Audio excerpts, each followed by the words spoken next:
All right, welcome everyone to basically the announcement of Tesla Energy. All right. So what I'm going to talk about tonight is about a fundamental transformation of how the world works, about how energy is delivered across the Earth. This is how it is today. It's pretty bad. So that sucks, exactly. I just want to be clear, because sometimes some people are like confused about this. This is real, okay? This is actually how most power in the world is generated with fossil fuels. And if you look at the curve, that's a famous curve, the Keeling curve, which shows the growth in CO2 concentration in the atmosphere. And every year it ratchets up. It gets higher and higher. And if we do nothing, that's where it's headed, to levels that we don't even see in the fossil record. So this is. Well, I think we collectively should do something about this, and not try to win the Darwin Award. For us and a lot of other creatures too. So the way the grid works today is this: you've got coal, you've got natural gas, nuclear, hydro, and then wind and solar, but not enough wind and solar, obviously. So that's sort of the grid typically in most countries. And then you'll know something, which is that there's quite a big difference in peak to trough usage. So the peak usage is typically at least twice the trough usage. So please bear that in mind. I'm going to reference that again later in the presentation. That's an important point. So what we're here to talk about is the solution. I actually think it's really a fairly obvious solution, but it's something that we need to do. And the solution is in two parts. Part one, the sun. we have this handy fusion reactor in the sky called the sun. Okay? You don't have to do anything. It just works. Shows up every day and produces ridiculous amounts of power. Okay? Now, a lot of people aren't clear on how much surface area is needed to generate enough power to completely get the United States off of fossil fuels. Most people have no idea. They think that it must be some huge amount of area, like maybe you need these satellites in space and like space solar power. If anyone should be in favor of space solar power, it should be me. But this is completely unnecessary because actually very little land is needed to get rid of all fossil fuel electricity generation in the United States. That blue square there is the land area that's needed to transition the United States to a zero carbon electricity situation. It's really not much. And most of that area is going to be in rooftops. So you won't need to disturb land, you won't need to find new areas. It's mostly just going to be on the roofs of existing homes and buildings. So I really think that image is an important one to bear in mind when people are thinking about solar power. Like, how much will it take? Is it going to take some enormous amount? No, it's just that blue square. Okay. Blue square. Now, the obvious problem with solar power is that the sun does not shine at night. So I think most people are aware of this. So this problem needs to be solved. We need to store the energy that is generated during the day so that you can use it at night. And also, even during the day, the energy generation varies. There's a lot more energy generated in the middle of the day than at dawn or dusk. So it's very important to smooth out that energy generation and retain enough so that you can use it at night. So now, what you may not have noticed in that earlier slide where I showed the blue square was that there was one red pixel. Okay, in the blue square was a red pixel. Now it's zoomed in so you can see that red pixel. That is the size of the batteries needed to transition all of the United States to being solar with batteries. Okay, it is a very tiny amount. Okay. 1 pixel, just remember that. 1 pixel is the size of the batteries needed for the United States to have no fossil fuel generated electricity. This is no room at all. So not a problem for solar or batteries. Now, the issue with existing batteries is that they suck, okay? They're really horrible. They look like that. They're expensive, they're unreliable, they're sort of stinky, ugly, bad in every way, very expensive. You have to get some sort of, you need to combine multiple systems. There's not one integrated place you can go and buy a battery that just works, which is what people really want to buy. So we have to come up with a solution. That's the missing piece. That's the thing that's needed to have a proper transition to a sustainable energy world. So the missing piece is what we're going to show you tonight.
All right.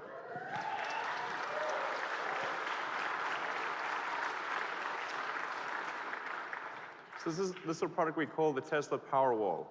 And if you look back against that wall, you'll see a whole bunch of them as well in different colors. So you can pick your favorite color, and it looks like a beautiful sculpture on the wall. So it's very important. I mean, I want to point out a few things that are very important about this. The fact that it's wall-mounted is vital, because it means you don't need to have a battery room. Okay, you don't have to have some room filled with nasty batteries.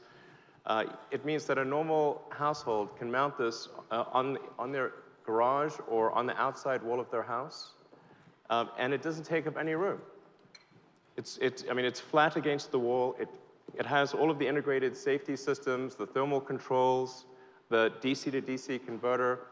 It's designed to work very well with solar systems right out of the box. And it addresses all the needs. If you're thinking about sort of buying a battery, what does this provide you? Well, it gives you peace of mind. So if there's a cut in the utilities, you're always going to have power, particularly if you're in a place that's very cold. Now you don't have to worry about being out of power if there's an ice storm. You can actually go, if you want, completely off-grid. You can take your solar panels, charge the battery packs, and that's all you use. So it gives you safety, security, and it gives you a complete and affordable solution. And the cost of this is $3,500.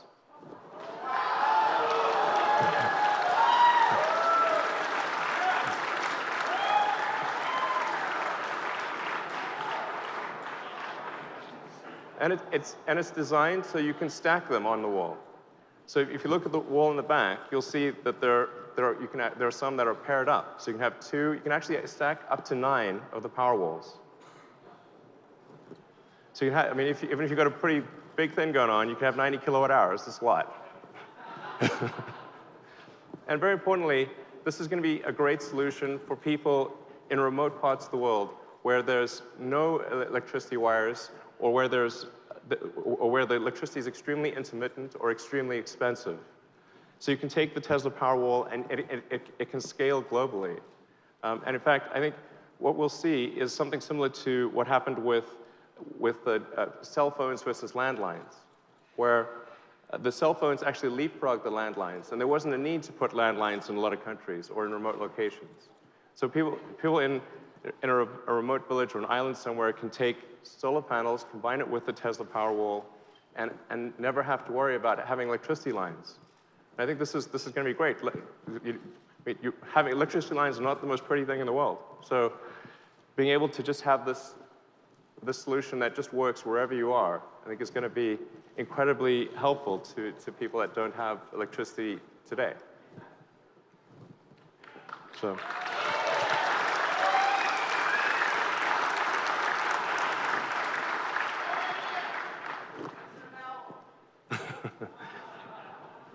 So you can order the Powerwall right now on the Tesla website. Actually, go to teslaenergy.com and you can order the Powerwall right now. And we're going to start shipping in approximately 3 or 4 months. And initially, the ramp will be slow because these packs will be made in our Fremont factory. And then next year, the ramp will go much, much higher as we transition to the Gigafactory in Nevada.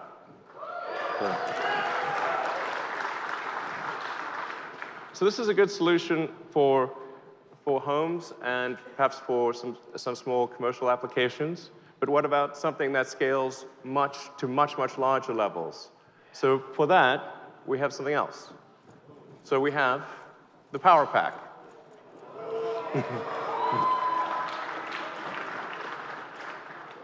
So the Tesla Power Pack is designed to scale infinitely.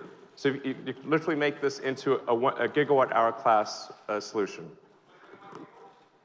you could go gigawatt class or higher.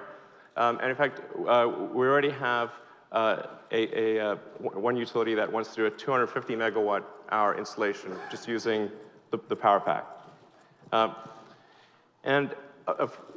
I think it would be a good idea, this would be a good time to transition the power that we're using in the building to being battery powered, of course.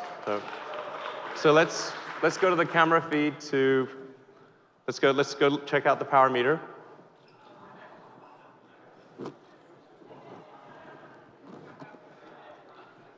Oh wow, the grid, it's actually 0. This entire night has been powered by batteries.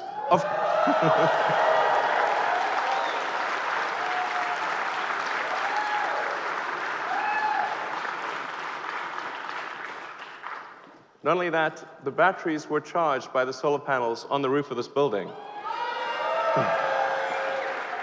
So this entire night, everything you're experiencing is stored sunlight.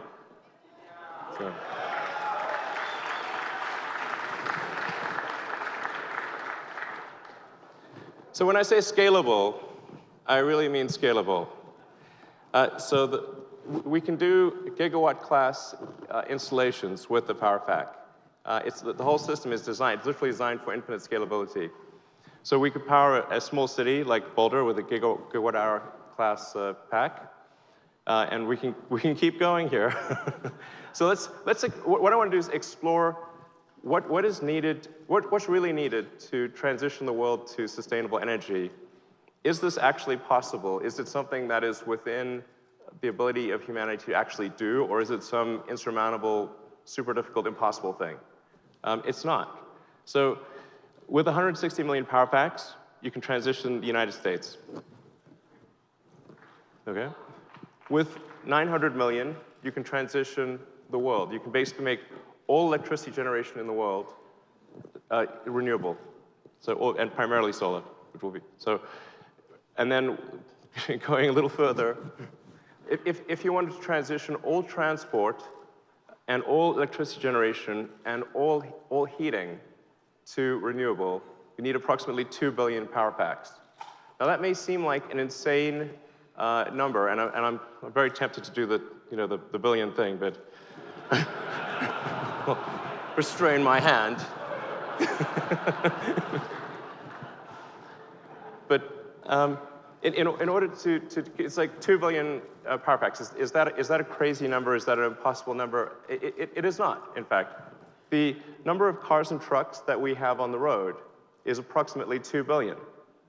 And every 20 years approximately, that gets refreshed. There's 100 million new cars and trucks made every year. So the point I want to make is that this is actually within the power of humanity to do. We have done things like this before. And so it's not impossible. It is really something that we can do. In fact, it's something that obviously we're starting to do with Gigafactory 1. So, yeah. So the way we're approaching the Gigafactory is really like it's a product. So we're not really thinking of it in the traditional way that people think of as a factory, like a building with a bunch of sort of off-the-shelf equipment in it. What we're really designing in the Gigafactory is a giant machine. It's really, think of like, it's like a product of Tesla. We're making this really big product that doesn't happen to move, but it's really big.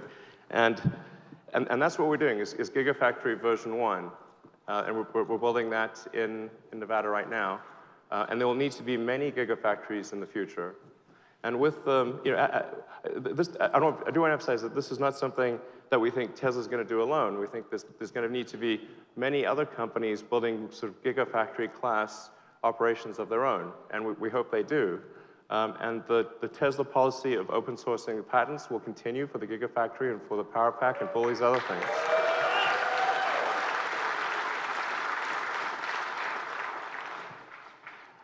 So we want to show people, that most importantly, that this is possible. That if you look at that's the future we could have, where the curve slowly rolls over and goes to zero, no incremental CO2. That's the future we need to have, and that's something that and the path that I've talked about, the solar panels and the batteries. It's the only path that I know that can do this, and I think it's something that we must do, and we can do, and that we will do.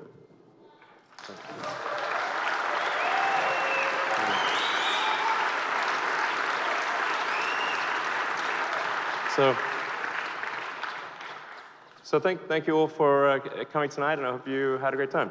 Thanks.